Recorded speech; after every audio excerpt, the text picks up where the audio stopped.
Hello, this is Godel. Welcome back to Feed the Beast Interactions Remastered.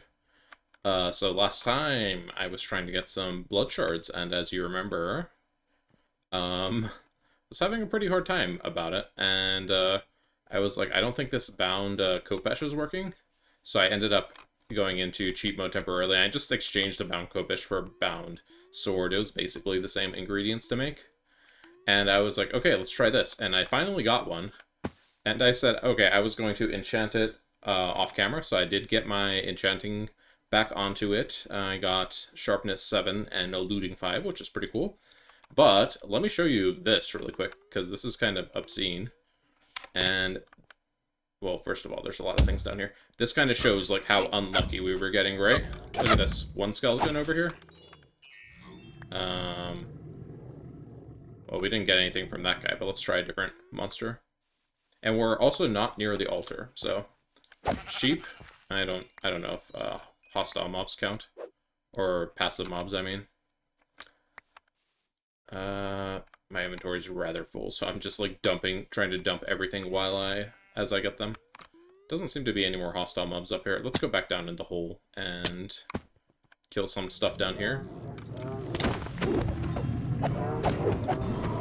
And that's probably enough stuff killed. How many orbs do you think I got from that? I think I left my drops down there. Destroy. Apologies for the nausea here. And I'm stuck here. Uh-oh, I might actually die here. Hold up. We need to get out of this situation first before I worry about the loot. Okay, jeez. I'm gonna pause until this nausea wears off. Okay, sorry, that was kind of horrible.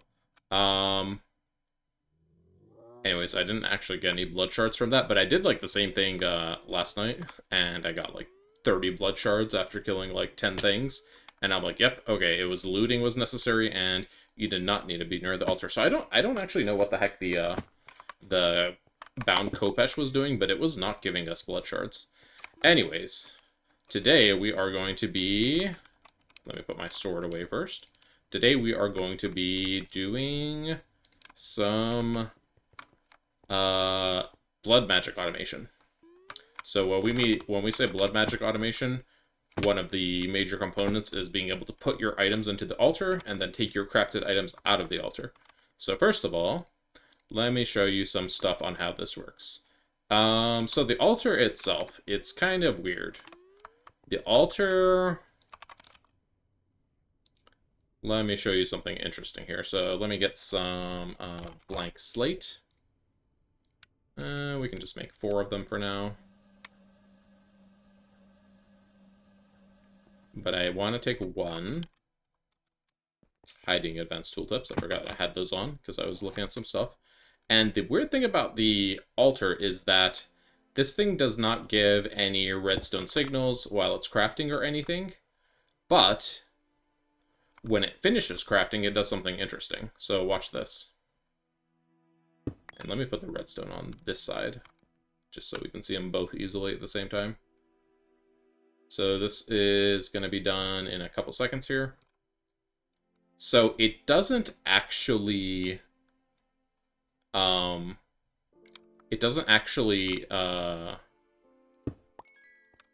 I was going to say it doesn't make a redstone signal, but clearly it did make a redstone signal, which kind of confused me because I thought it didn't make a redstone signal. Here, let's see if it just maybe picked up the redstone signal for the lamp. Nope. Okay, so it actually picked up the redstone signal. But the interesting thing is, if you try to read the redstone signal off of the altar itself, it doesn't actually register as a redstone signal. So the altar will put a redstone signal into a block around it, but it's not actually making a redstone signal. So we are going to have to use that to kind of automate. And when does it do it? It puts it in the couple seconds after it finishes a craft. So when it finishes a craft, the redstone light, or in this case, the redstone lamp is going to be our indicator of a finished craft. It lights up for a few seconds after that, and then boom, it turns off, and it is going to start its way on the next craft.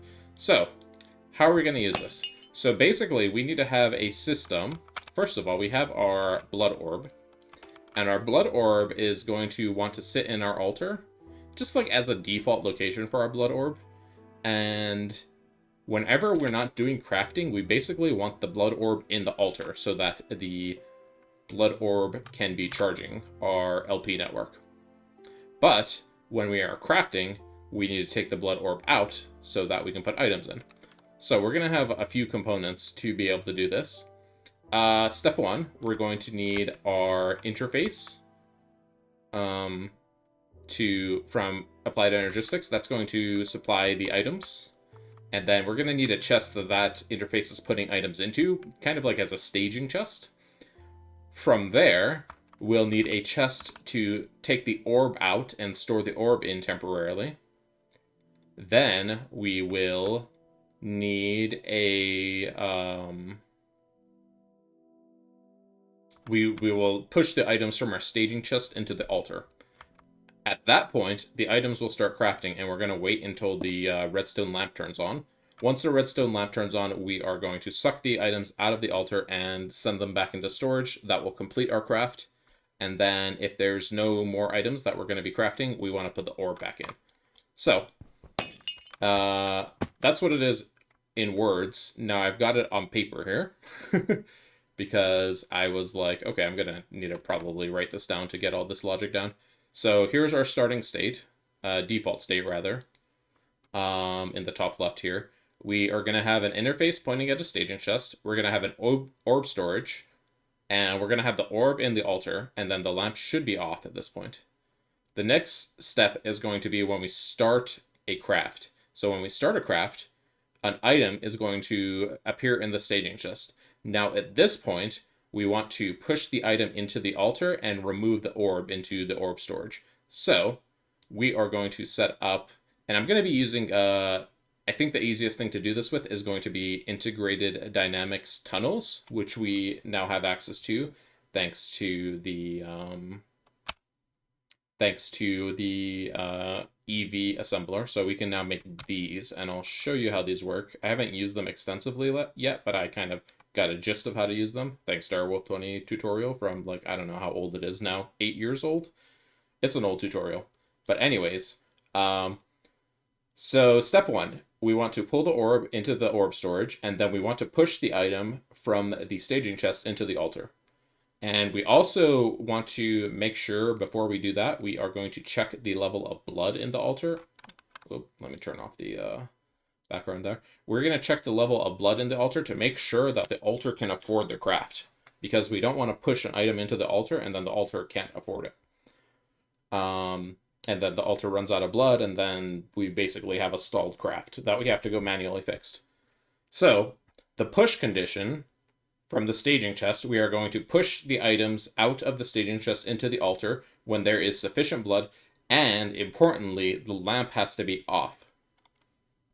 And for the blood orb, we are going to pull the item out of the altar, the orb out of the altar when there are items in staging and there is a sufficient blood. So we're going to basically leave the orb in there. I guess we could, actually, this one is kind of optional, because the thing about this one is, the thing about this condition is that if we have the orb in the altar, optional, it's going to continue draining the blood if we don't have a full network. So this would be an optional condition if we want to ensure that our blood orb is always full. And honestly, I might not include that. So this is going to be our step one. So at the end of step one, this is what the state of the craft should look like. So the items will be in the altar. So step two, the items have been in the altar for a while. The orb is in the orb storage, and we're going to have a completed item in there, now denoted by the green circle. So at that point, we want our ME interface to pull the item into it and send it back to our storage when the lamp is on, because now the lamp is going to be on when the craft is complete. So that's going to pull the lamp in, or sorry, that's going to pull the item in. The lamp's going to be on. So now at this point, the lamp is going to still be on.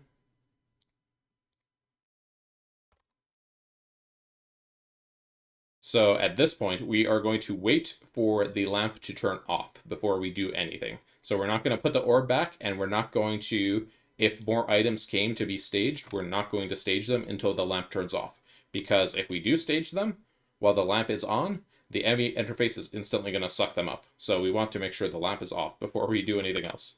And that's just going to happen a couple seconds after the craft finishes. So wait for lamp off. And then one of two things are going to happen. If there are new items in staging, then we're going to go back to step 1 and repeat the process. And if there are no items in staging, we are going to push the orb back into the altar. And we will complete this condition with saying the lamp has to be off and there are no items in staging. And so here's our checklist of what we're going to need. So we're going to need a staging chest, and then we're going to need an item importer, which is going to push items, and then we're going to need an inventory reader to be able to check that the staging has items or is empty. For the orb storage, we're going to use a 1-slot chest like a tiny chest, and we're going to need an item importer and an item exporter to both pull and push the orb into that chest. The altar itself, we're going to need a fluid reader to be able to read if it has enough fluid, and then we will need an item interface so that we can pump items in and out of it. We can push items into it and pull items out of it using the interface.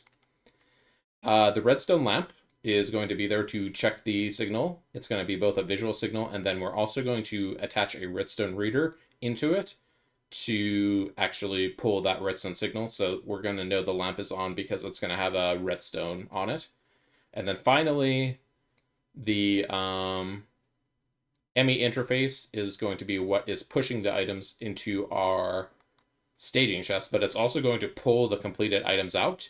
And very importantly, on the ME interface, we need to change the lock setting to lock until primary result is returned. So really quickly, if we go onto an ME interface, I can just go over here. Here's an ME interface. There's this locking button here where we can choose certain conditions to lock the ME interface. So you can lock it when there's, you can have it locked until it gets a redstone pulse. You can have it locked until, you can have it locked while there's redstone on it. You can have it locked while there isn't redstone. And then you can also lock it whenever it sends a recipe in, it will lock itself until that recipe completes. And that recipe has to specifically complete back into the interface that requested it.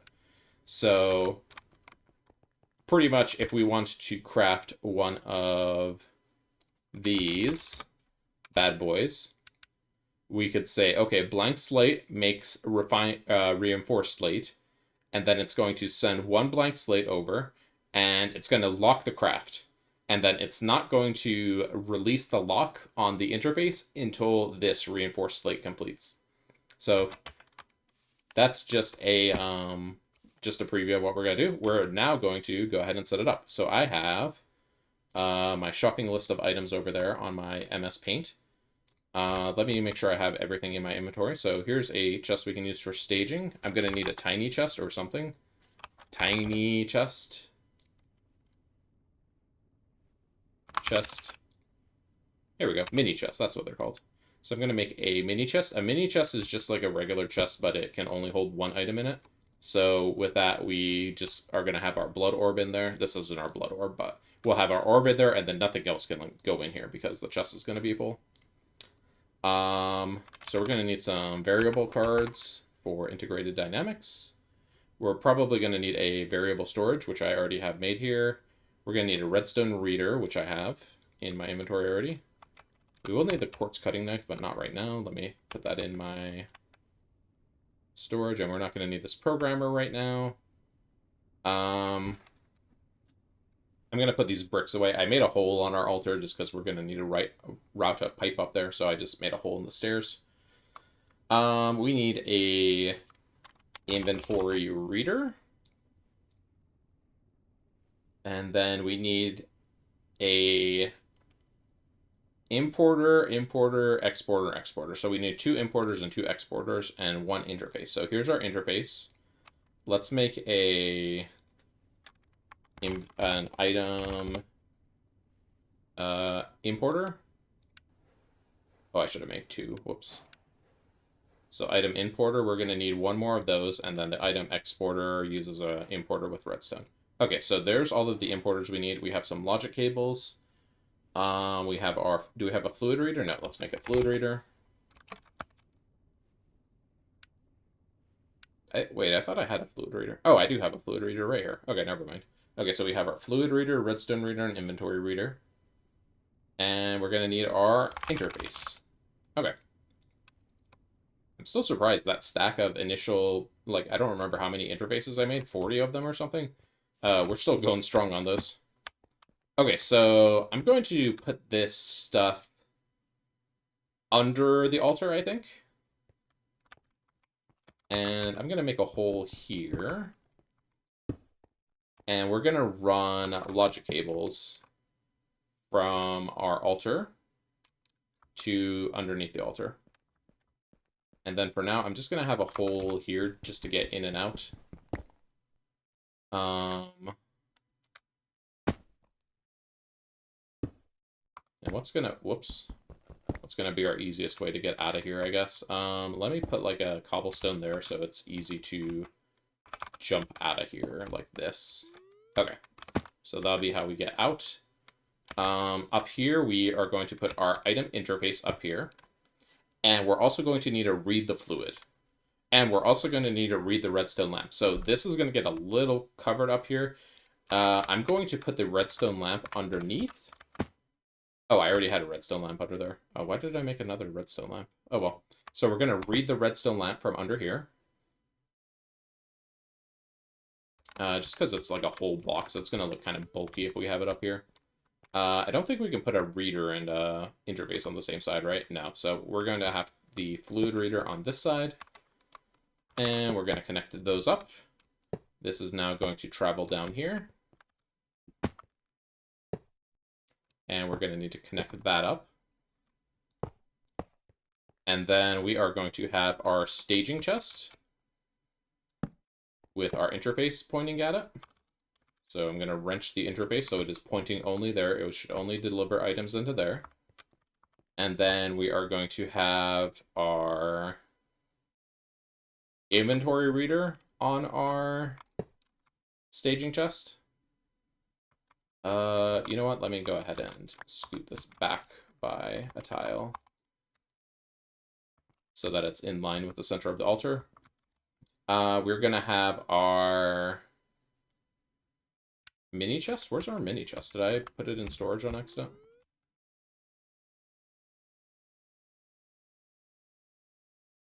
Mini chest. There's 8 mini chests in storage. I don't know where the one I made is. Okay, well that's fine. We're just going to use this one. So here's the mini chest. That's going to be our orbs or orb storage. We're going to have an inventory reader for our staging. And then for our orb storage, we're going to have a item importer and exporter. So the importer is going to push the orb. The exporter is going to pull the orb. I know it sounds weird, but the import-export is relative to the integrated dynamics network. So when it says export, it means export from the network. And when it means import, it means push into the network or import into the network. All right. We are going to be importing from our storage. We're going to be pushing from our staging into our altar. And then finally, we are going to be pulling from our altar into the into the interface. So that's all of the integrated dynamics pieces except the logic, which might be a second here because we're going to have to do a little bit of logic. I'm going to stick our our variable storage down here. And this is where we're going to have any variables related to our system stored. And let's see, where did I put my programmer? Here we go. Okay, so let's go and have my labeler as well. Okay, let's go and get the names of everything. So this is going to be, we want to know both when the inventory is not empty. So inventory not empty. And we also want to know when the inventory is empty. So we're going to call this one empty stage. And then we're going to call this one item staged.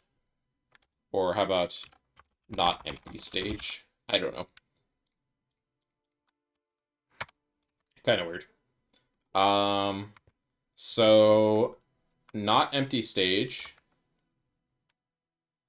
is what we're going to want to use to push this back. So okay, so not empty stage. Not empty stage means items are ready to be sucked in to the altar. So we are going to put not empty stage over here. We are going to export all items from our network, which is going to be whatever's sitting on the altar when there is an item in here. So right now our orb is up here, right? So when I put an item in here to stage, our orb should get sucked down here. There it is. Perfect, right? And then when I take an item away, it's going to stay in here because we haven't done the logic to push it back. So, empty stage, we are going to need to know when the redstone lamp is on. So right now, we have redstone low and redstone high. Redstone low means nothing is happening, and redstone high means there's currently a redstone signal. So I'm going to get redstone high, and I'm going to say craft complete. Actually, hold on. I'm gonna...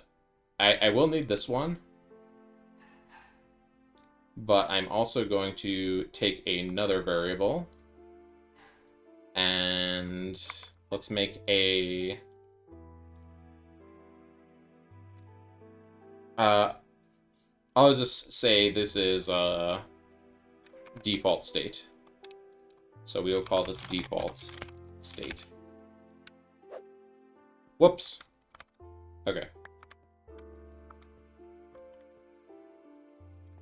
So when craft is complete, that's what we want to use to pull here. So we will export all items when craft is complete.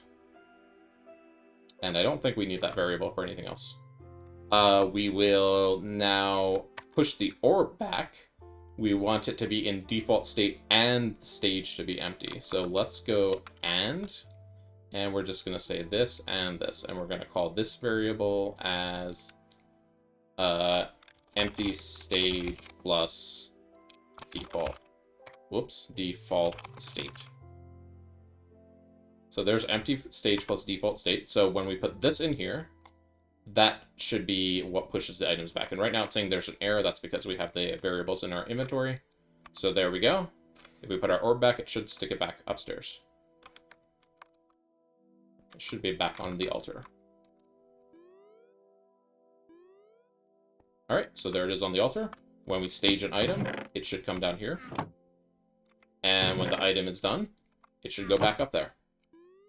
Perfect. That is working exactly as we want it to. So these are done.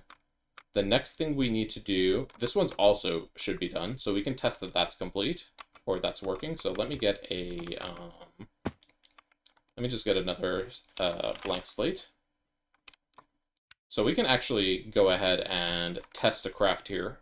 This would be a simulation as if we put a blank slate into the system and we want to get a reinforced slate out. So let's put our blank slate in. Oh, but it's not actually going to push the blank slate up there because I don't have that logic written yet. So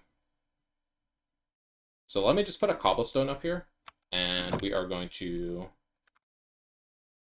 pretend this got staged automatically via the system.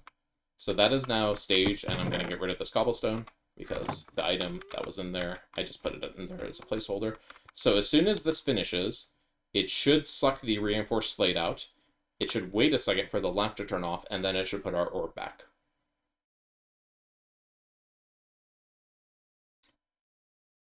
Oh, okay.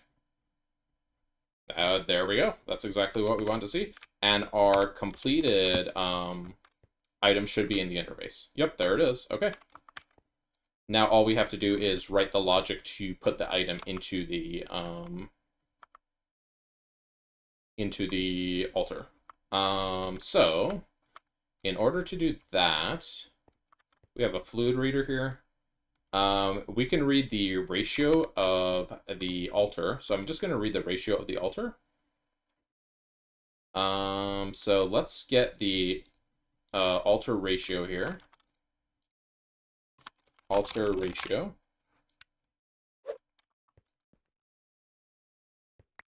Okay, and I'm going to make a new variable, and I'm just going to call this one, this is going to be a double, because it's just going to be a decimal number. I'm going to call this 95%. That's going to be our crafting threshold. So when we are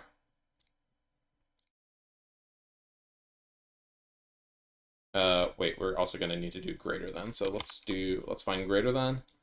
We can do greater than or equal. So when the alter ratio is greater than or equal to the crafting threshold, let's make a new card here, and we will call this one alter greater than equal to threshold. All right.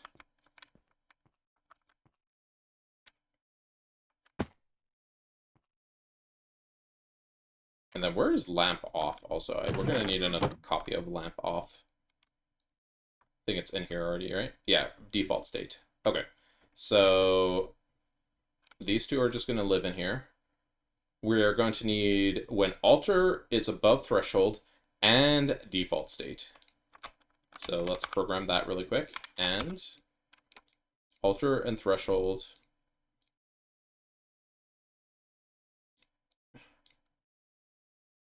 So I'm just going to call this alter greater than thresh and default.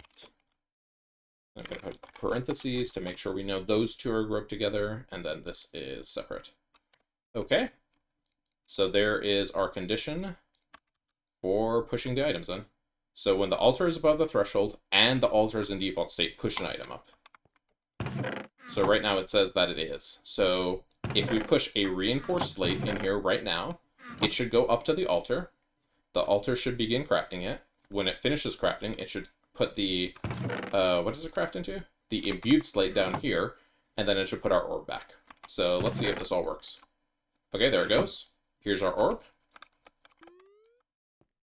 There it is crafting, and I can actually go ahead and give this a little speed up.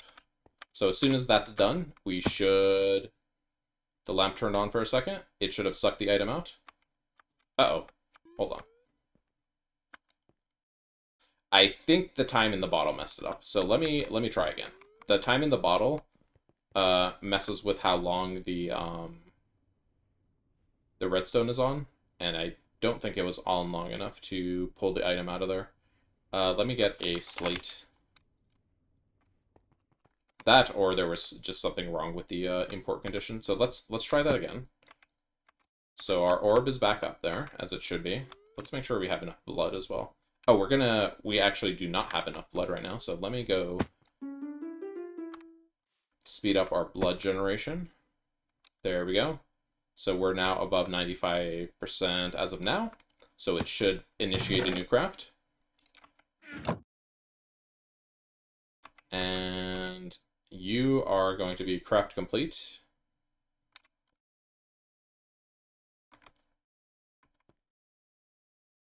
So I'm just going to wait until the lamp turns on, because I don't want to go up there, speed it up, and mess it up again. That's something we need to be cautious of. If we speed it up, it's going to actually mess this process up. Okay, so there's the lamp. There's our reinforced slate. And our orb should be back up there. Alright, there we go. That's it. Blood altar automated. That's all there is to it, if this doesn't seem like much anyways. It's kind of, it's a good bit of stuff though, so I'm not gonna lie. Okay, so blood altar automated. All we need to do now is bring a channel over to this interface and then put in our recipes, and then we'll be good to cook with this. So let's go over here, and maybe also let me get an elevator to get in and out of there more easily. Elevator. We still have black wool, so we'll just make some of the black wool elevators. And plop that there. There we go. No more awkward jumping. we can get rid of this hideous thing, and it's kind of dark down here, but I think I was gonna say maybe our what's it called will light it up. Our this guy over here, not this one. The cave illuminator will light it up, but I think it needs to make sure that the sky is completely dark there. Also, let me move this down. That looks really weird. All right, we will have our elevator on that block instead. Cave illuminator. Oh, it's not turning on because if I hit F7, yeah, it's too bright down here from daylight, so I would have to close these tiles in. Which, honestly, I kind of want to do, because Cave Illuminator seems like, it seems like theme-appropriate lighting for down there. So let me get some cobblestone really quick. And then, oh, I don't know why I got cobblestone. I have a bajillion in here. Get my formation wand. And let's just build this in really quick. Plop, plop. All right, so now when we go back down here, there should be red X's. And that should be... There are no red X's, I can't help but notice. Why are there no red X's? There's like light leaking in here from somewhere. One of these blocks must not block light.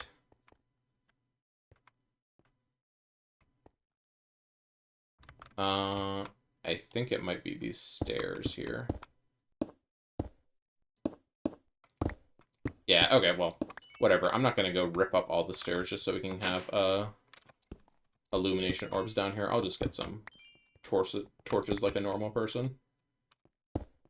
Not normal person decor. Wow. I mean, usually I don't even manage that well with decor, so...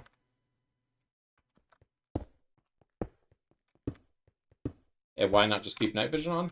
Night vision causes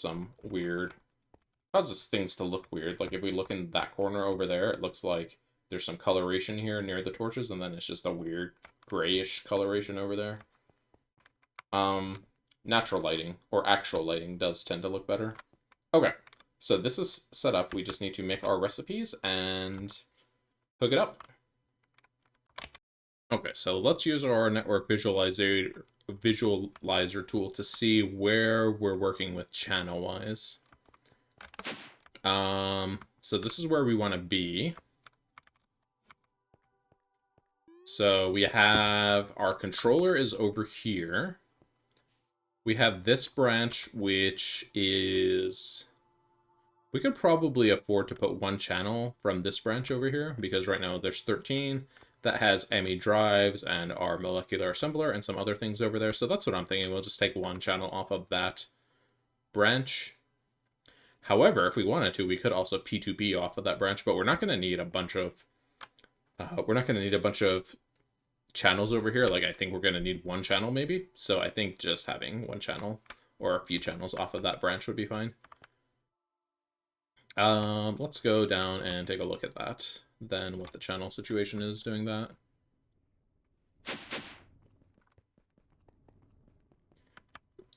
Okay, so our channel situation currently...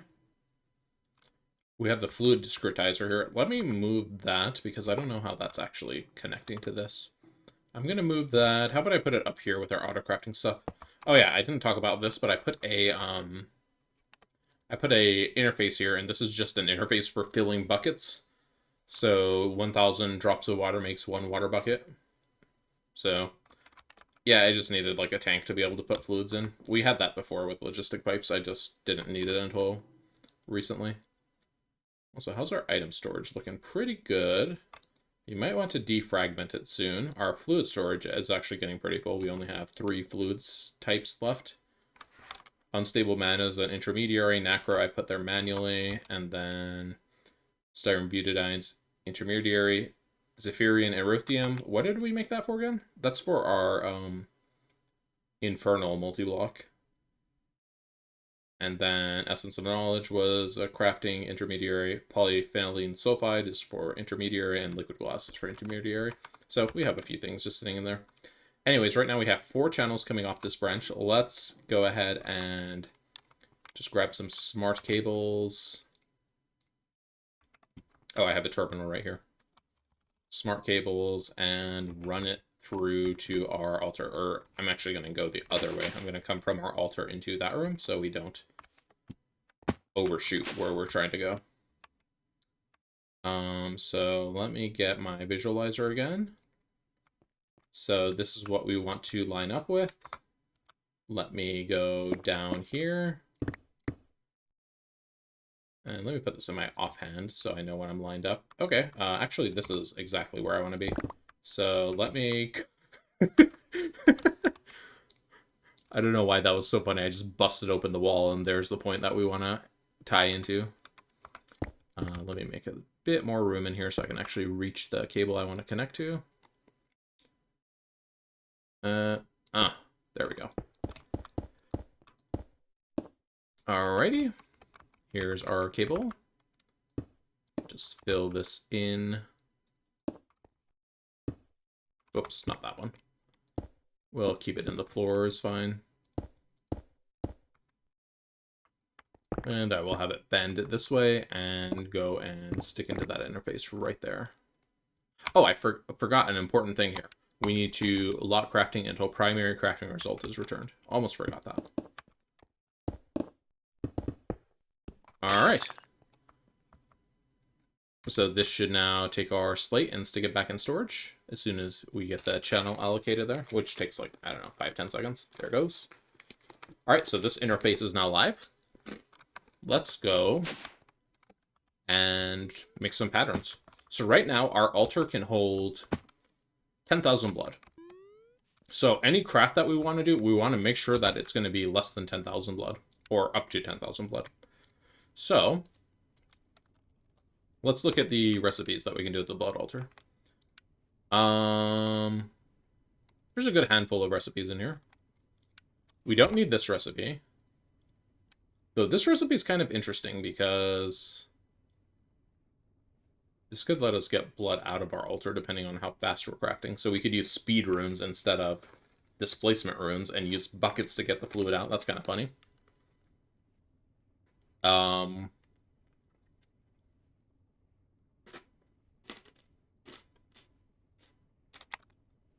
we going to need the elemental inscription? I don't think so. I don't know if we're going to use teleposition focuses. So we will want to automate. Here, I'm just going to bookmark everything we want to automate. Reinforced slate. These don't have a use, so I'm not going to use those. We'll probably want Dragonheart at some point, but I don't need to automate that like right this second.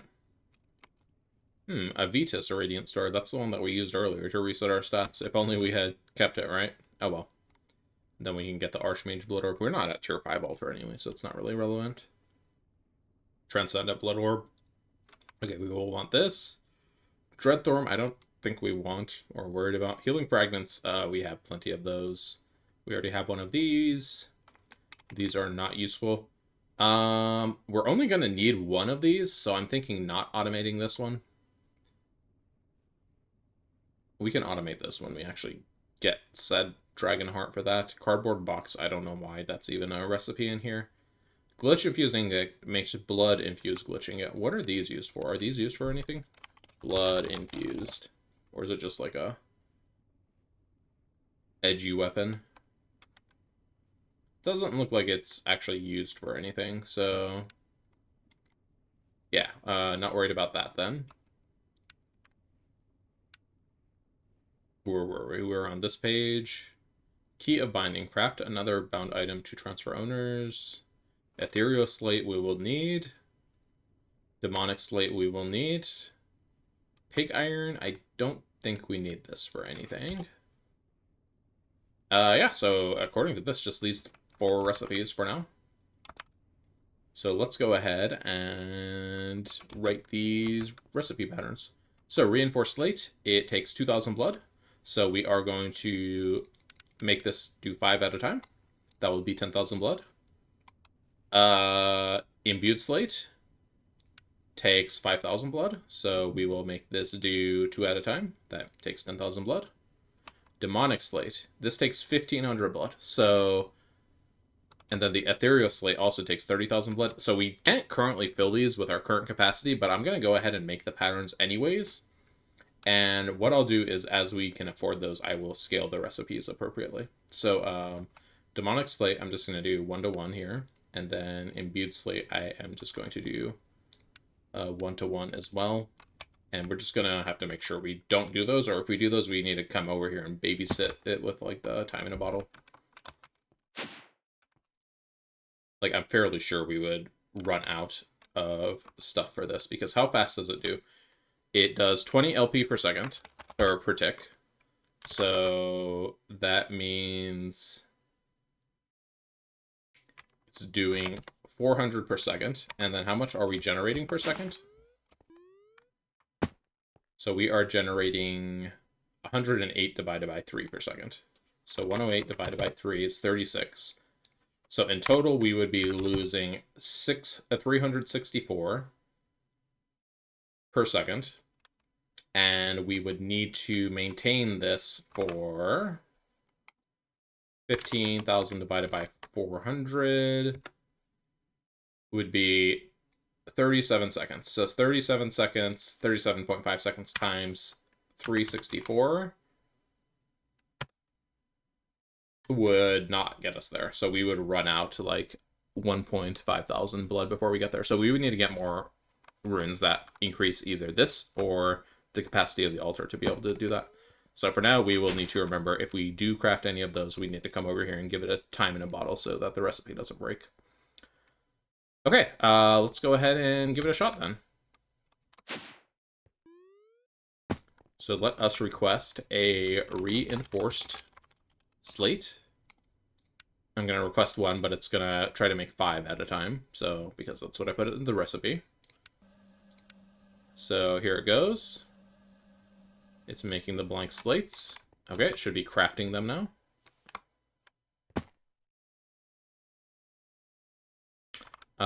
Something seems to have gone wrong. What is gone wrong here?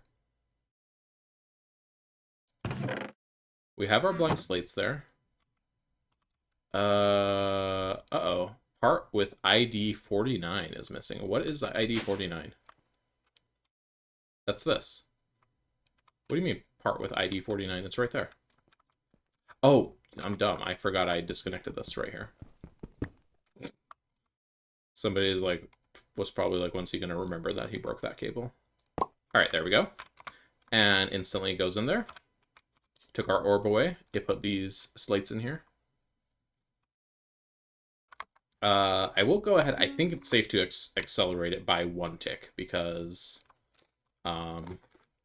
before it was not safe because it was too fast and the redstone lamp wasn't on long enough. So now it should be okay, I think. But this is gonna take, I think this would take 100 seconds normally. So this craft accelerated by double should only take about 50 seconds. So it's about halfway done already. So it would be like another 20 seconds, provided that I keep it accelerated. Which I will, don't worry. As soon as this thing is done, it should get sucked out of our altar here.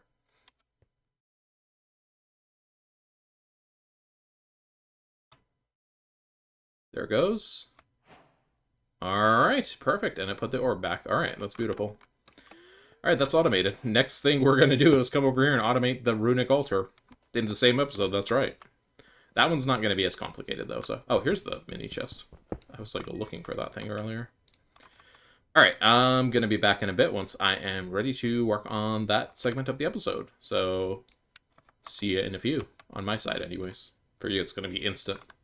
Okay, and I'm back for a little bit. Next thing we want to automate is the runic altar. So runic altar is honestly not that hard to automate. We will need some kind of similar stuff as our blood altar. We're going to be using integrated dynamics again, mostly for reading redstone, and it's nice and compact. But let's see here. Here's our current setup. Are we happy with our current setup? I think I'd like to move this mana pool over there.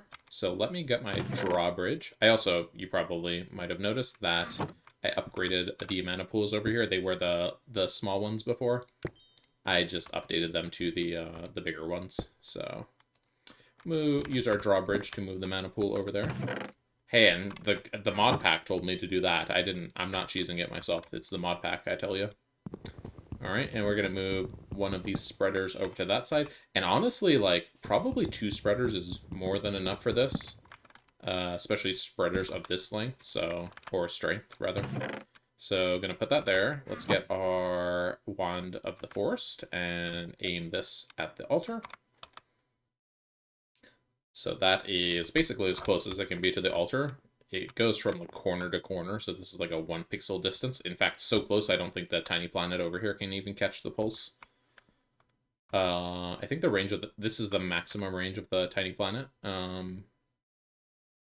So 1, 2, 3, 4, 5, 6, 7 blocks away. 1, 2, 3, 4, 5. It could pick up the pulses from over here potentially.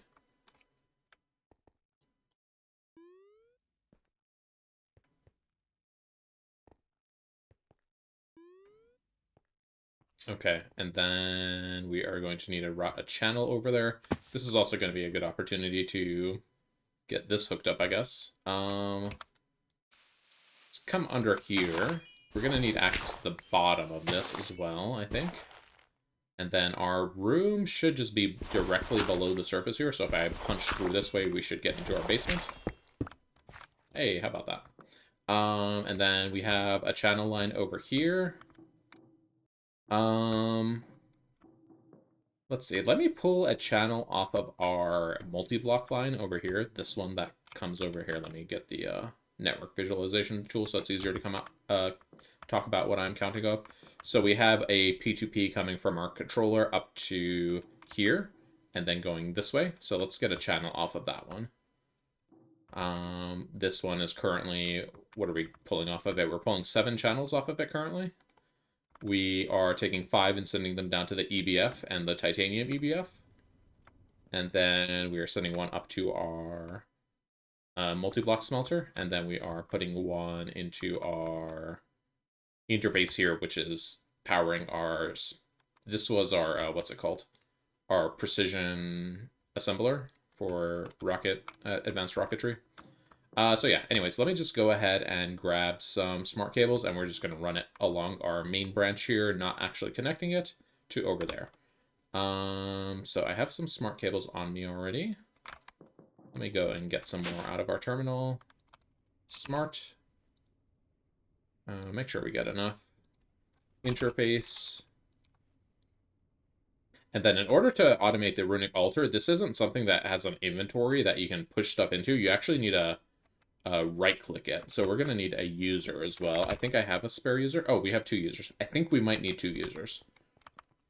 I do need a test if we need to. Well, maybe not. So we're going to have a wand in the forest in here, but I don't know if it matters. Like right now, we need to activate block with item. Yeah. Use item on block. No, I think we'd want to activate block with item, right? Think here I have some living rock, so when you activate block with item on living rock, it should drop the living rock. Also, let me pick my magnet up so we don't steal the item. There we go. Okay, so that's working as it should be. And another item, it should actually go into the quote inventory of it, so we can see there's our cable that I put in there. So that is the correct setting.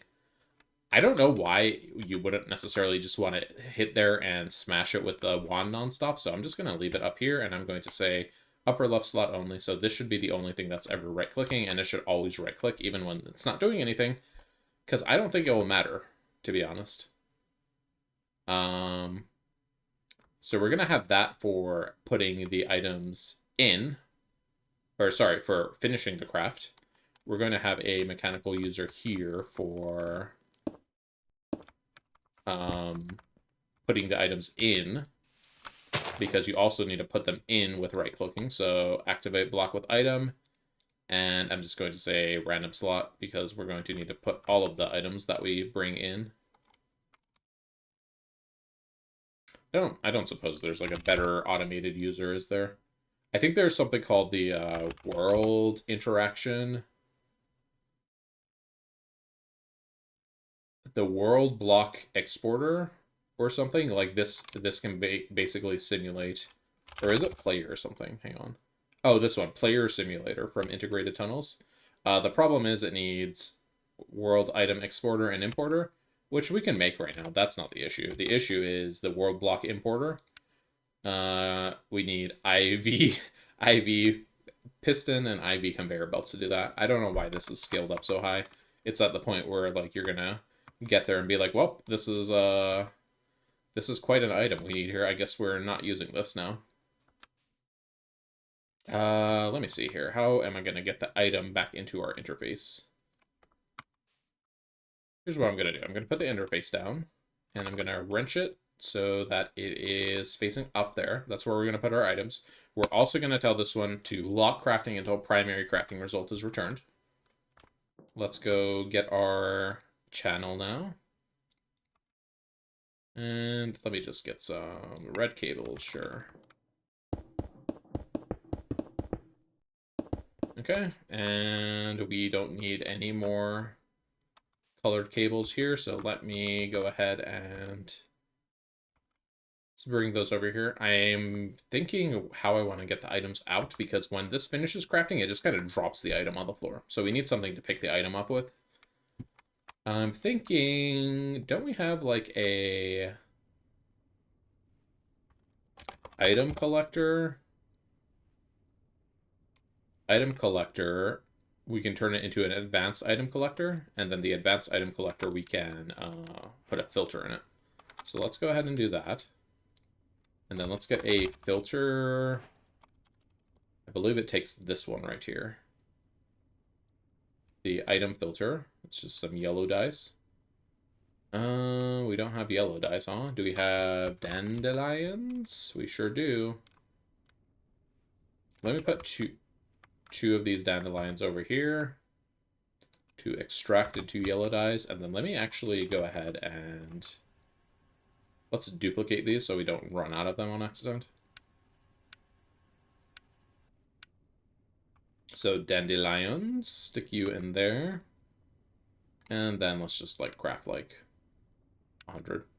Oh, forgot to tell it that it also produces dandelions. Wait, doesn't it know that? Let's just produce 90 then. Well, what's the problem here?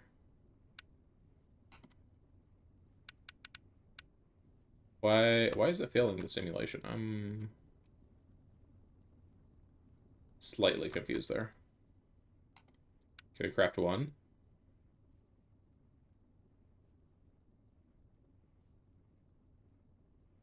It must be failing the simulation because it's some kind of weird recursive craft. You know what? Let's not worry about it right now. Let's keep going and get our filter made. There's our item filter. Item filter. We are going to set this to ignore living rock, because living rock is going to be sitting on the ground and we do not want it to pick up the living rock off the ground. So let's go ahead and stick that down here. Stick the filter in there. I'm going to actually make the XY radius be very small. A radius of 1. I don't really know what the radius means, but let's just say radius of 3 should be good. So 1, 2... Oh, it's gonna... Hold on, actually. No, never mind. I was thinking to have it like over here and then have it be directly below the altar, but the other mechanical user that has the Wand of the Forest is over there. So let's just do radius of 2, radius of 2 in X, and then radius of 4 in Y. So that should be 1, 2, 3. That's too tall. We only need a radius of 3 in Y. So that should be affecting... We don't need a radius of 2. It should just be a radius of 1. In fact, this is X direction. So X can have radius of 0. And then Y can have radius of 3, and Z can have radius of 1. Because this should be the Z direction. Okay. Let's get out of here. Let's place our cable. Okay. That's all there is to it, right? I don't know. Let's make a pattern and find out. So let's go ahead and make a rune pattern. Let's make a rune of fire. Okay, we have all this stuff, right? I think. We take the runic altar out. We have to put a living rock in there manually, though. And then that creates 2 runes of fire. Oh, I actually just remembered something I forgot to do at the blood altar. And let's do this over here. Blood altar. Name that interface. And then let's name our interface over here. This is the runic altar. Alright, let's go ahead and give it a go then. Oh, put the pattern in here first. Fire rune. Get my rings of dueling and make some fire runes. Alright, fire rune, request 1 fire rune, and it's going to request only 1, and it should not put any more items over there. There it is loading the items up.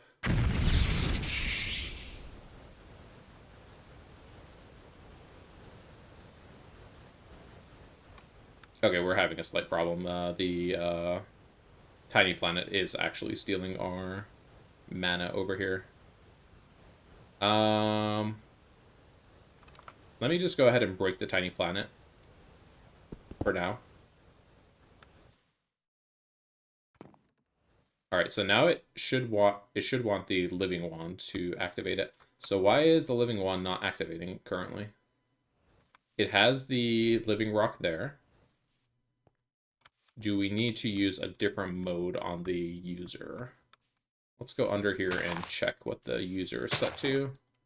So it's activate block with item. Does it need to be use item on block? There we go. It just had to be use item on block. Alright, let's try another recipe. Let's try water rune next. I can craft a fishing rod just manually really quick. Let's make 2 of them so that we see that the blocking is working correctly as well. Put our living rock in there. Encode it. Throw it over here. Whoops, I just sent something to the abyss there. I don't even know what it was. Alright, water rune. We're going to make 4 of them because it makes 2 per craft.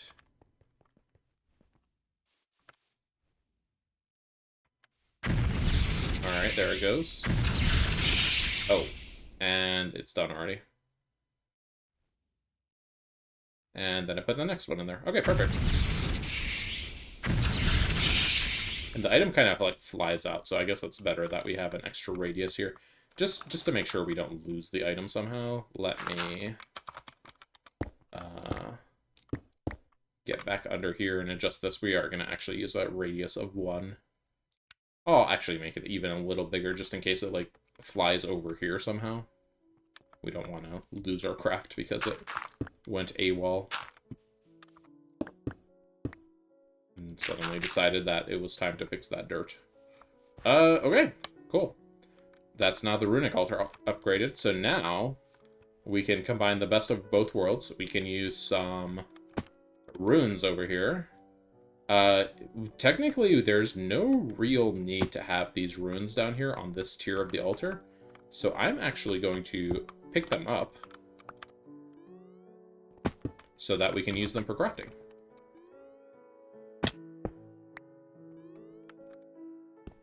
What are we going to want to craft? Let's do literally anything but blank runes, right? So blank runes. What can we make with these? I guess I can also look at the runes from here. So first of all, do all of the runes use blank runes? Yes, they appear to. Okay, and I am back. I had to step away for a little bit, but I think it is time to finish up the episode. So the main thing I kind of wanted to set up here would probably be some upgrades for our altar. So we had established that our options are all of these guys. So speedrun, what does it do? It makes the altar craft faster.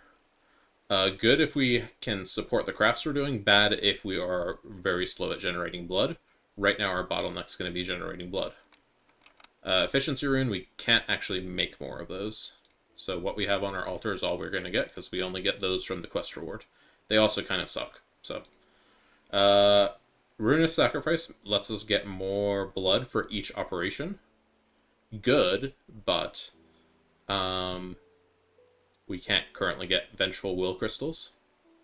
Displacement runes let us get fluid out of the altar quicker. Good if we need to resupply our liquid life essence. But we actually have 3.4 thousand buckets of it, so we're probably okay on that front.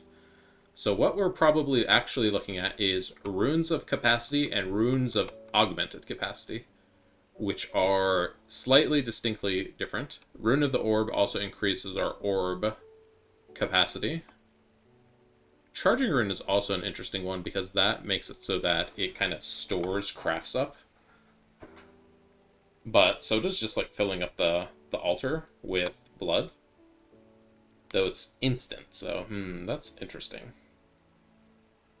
What I'm thinking then, maybe we do like a combination of charging runes and acceleration runes. What does acceleration rune do? I think acceleration runes speeds up charging runes and then displacement.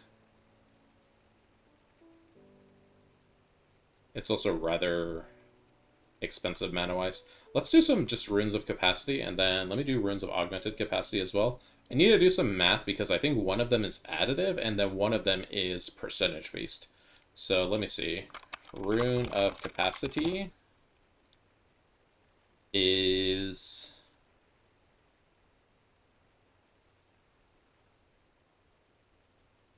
increases the altar by 2,000. And then augmented capacity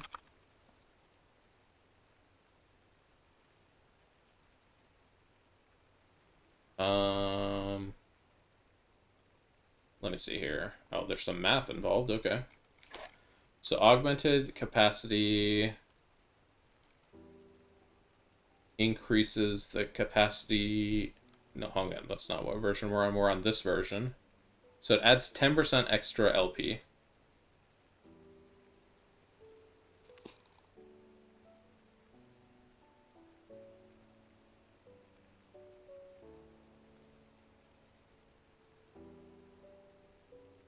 Let me see. Let me do some math on this really quick. Okay, so each rune of capacity increases our it increases our capacity by 2,000. Each one of these will increase the base capacity by 10%, but it's multiplicative. So the first one would be... Isn't there like a calculator over here? Hold on. Can I do this on screen? What is this? Crafting calculator? I just wanted a regular calculator, though. Okay, well, throw that away. So the first capacity rune will give us, it would give us 1,000, and then the next one would give us 1,100, then the next one would give us 1,200, and so on. So we have to get like quite a lot of them before they actually give us more than the rune of capacity. So I guess it depends if we want to go into capacity or just making our altar better and faster. I'm thinking we do some capacity right now. Maybe we do up enough so that we can make the ethereal slates no problem. So ethereal slates would be, we need to increase our capacity by 20,000. So that would be 10 capacity runes. That doesn't seem too bad. Let's go ahead and do that. So 10 runes of capacity. We are going to make it in this terminal right here. Bloop. Whoops, wrong button. We're going to need to automate cauldrons. Let's see, take that away, put the living rock in here, and then we need what's it called here? We need cauldrons automated. Wrought iron plates versus iron plates in an assembler, but this is still really slow. Honestly, we just do the wrought iron plates, I think. The wrought iron takes... Still actually kind of takes a bit to make. I don't know. Let's just do the regular iron plates. Anyways, let me encode this recipe first.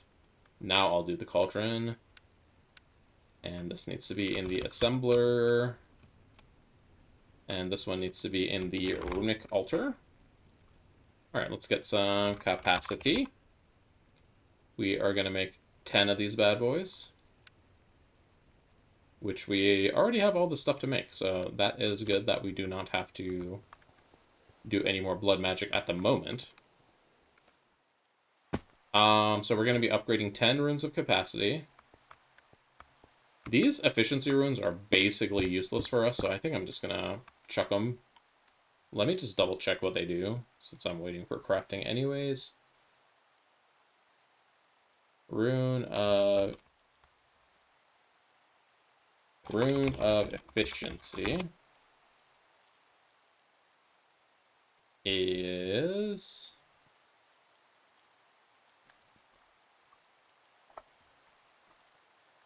reduces the loss of crafting by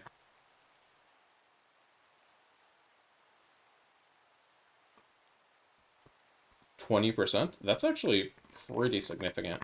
Having 4 of these makes us lose the... let me see how much that makes us lose. That reduces the drain rate to 40%, so maybe I will actually keep those. That's a good, like, little insurance if in case we're out. Alright, so we got our runes of capacity. I will still need my blank runes back, though, because we're not gonna make enough capacity runes to fill up our whole altar here. Oh, I don't know why I'm breaking these up here, specifically. I can put them down below. I don't know, I guess I just wanted to fill out the top with effect runes. And then I didn't even have enough effect runes there. Okay, let me just go ahead and use my altar diviner to place all of these, so I'm not sitting here doing it very slowly. Oh, apologies for the very loud noise. Okay, there we go, all done with that tier. Did it place any blocks here? It did, it placed this one over here. I'll take that back. Alright, so now we have a capacity of 30,000, which is pretty nice. We want to make more runes of sacrifice so we can increase how fast we are getting blood. But I think this is a good stopping point for this episode. Next time we need to delve into getting this demonic will stuff sorted out. So let's go take a quick look at that, actually, in the quest, and then that's where we're going to call it. So we're over here on this side. I can also go ahead and like make the lava crystal for the activation crystal and all that fun stuff. There is also a Thaumcraft recipe for this one, but honestly this seems easier. So let me just go ahead and do that really quick. We need 3 lava buckets.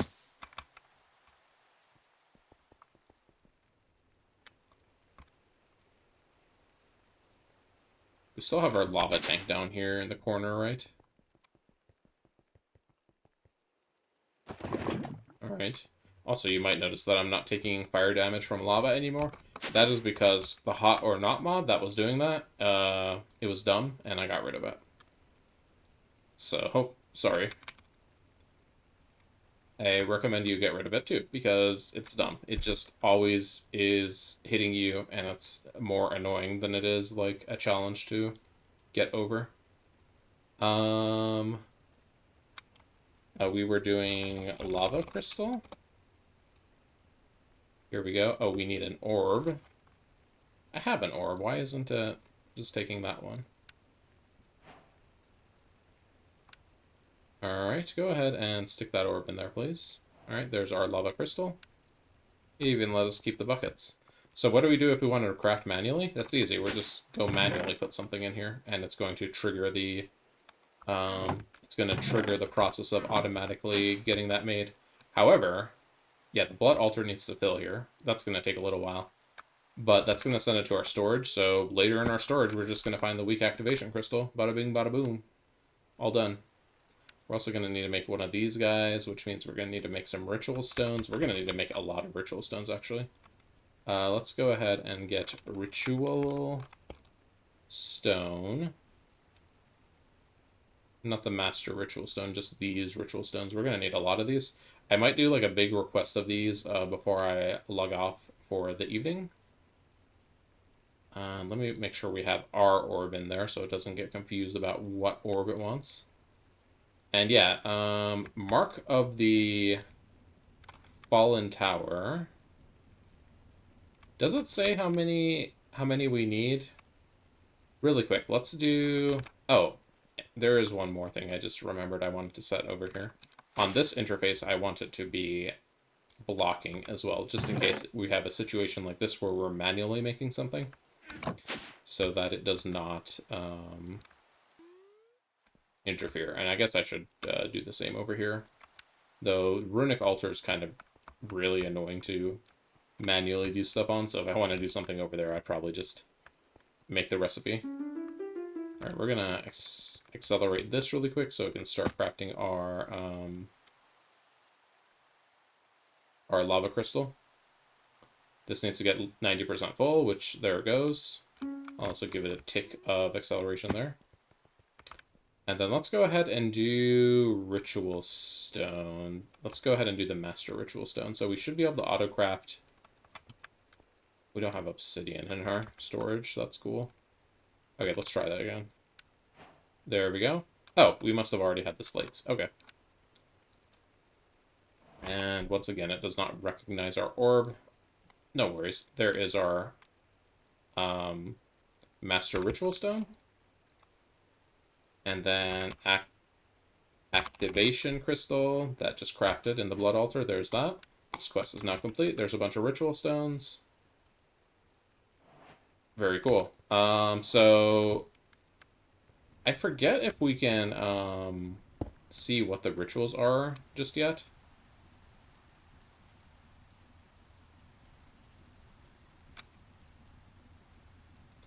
Okay, so we can scroll through these, but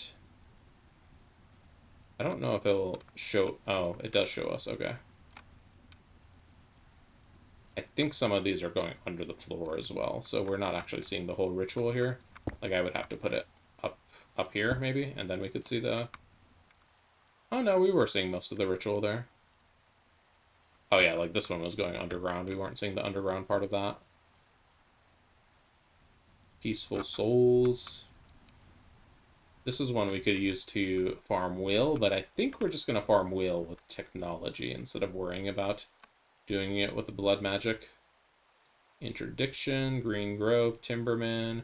What are all these rituals? I don't even know most of these. Satiated Stomach. I mean, that one's pretty self-explanatory, right? Containment, Zephyr, Suppression, Soul, Peaceful Souls. Okay, yeah, we've looked at all those. So to get the ones we're going to want, we're actually going to need to upgrade this to the Awakened Crystal. We can actually go ahead and do this now. I know I said we're about to be done, but I actually just want to go a little bit further so I can see how many ritual stones I need to order overnight. So let's really quickly bookmark this guy. Nether Star, we do have one. Mana Pearl, I don't have that automated. Let me automate that really quick. Do I have Eye of Ender automated? I don't, but we have enough, so don't worry about that right this second. Reinforced Slate, we do have 2 of those. I didn't craft the mana pearls. Go ahead and craft up, please. All right, so these are the 5 items we need. 1, 2, 3, 4, 5, and then our activation crystal.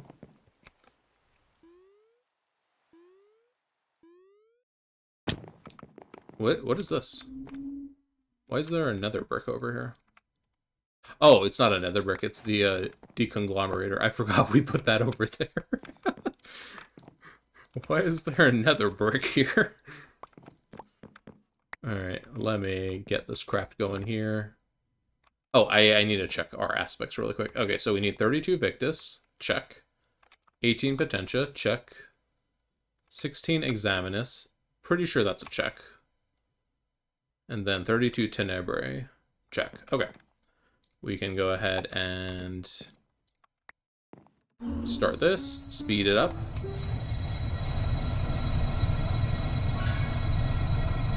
Yoink. Alright, quest complete.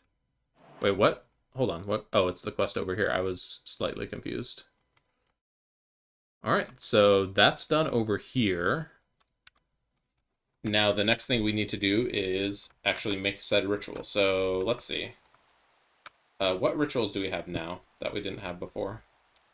We need to make the upgraded diviner first. Hold on.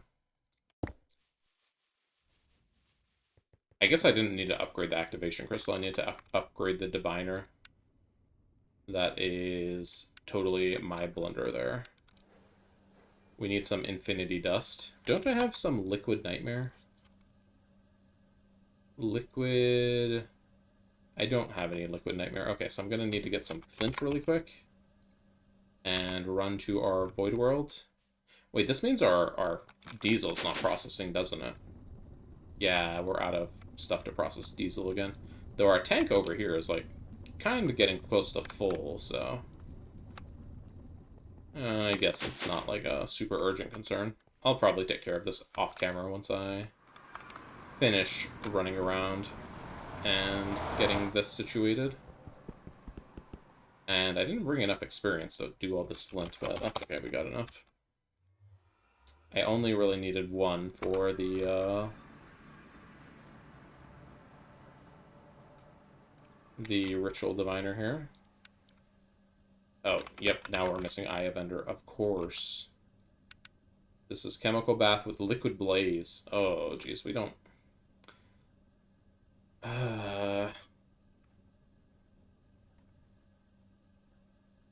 Liquid blaze. How do we get that? I'm guessing it's just fluid extractor. Yeah. Let me just take a bunch of these, put it in our fluid extractor, and then I'm just going to go ahead and make this, but I'm not going to make the liquid blaze right now. I don't know why I'm choosing to do it right now like that. Probably come back and bite me in the butt when I inevitably need more later. Okay.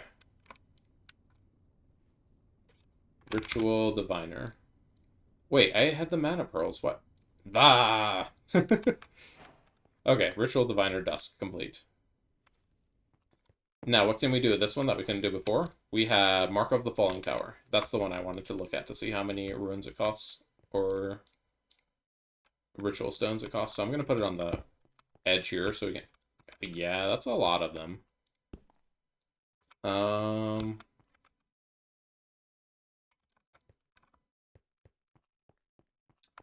That's like probably 100-ish, so... We also have... Assembly of the High Altar? I don't know what all of these are. I might actually look at some of these to see what all they are. Eternal Soul. Like, what is this, even? Veil of Evil. Penance of the Leaded Soul. Sound of Cleansing Soul.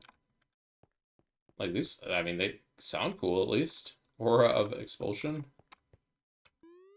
Yeah, I'll look some of these up to see what they do. But the one we're probably going to end up wanting is, a Ritual of Regeneration works on mobs, right? Let me show you ones that we're going to want, though. We're going to need Crack of the Fractured Crystal. I think. This is the one that lets us get other crystals. Feathered Knife, I don't think we need that one. Feathered Earth. Why are there so many of these? Sacrosanctity? What the heck is that even mean? Yeah, I'm gonna have to familiarize myself with some of these. Anyways, I guess I'm just gonna make like 5 stacks of these, if we can even afford to make that, before I get off. Ritual. Yeah, 512 ritual stones. Sure, we need nocturnal powder. I need more arcane stones and more obsidian. All in all, that stuff is not too terrible. This is going to be a very long time crafting these reinforced slates, so that's going to be a perfect thing to kind of do AFK overnight. But until then, I'm actually going to call it this time. Thank you for watching. If you're enjoying the series, please leave a like, comment, subscribe. Next time we will be doing whatever it is over here that involves getting these wool crystals. See ya!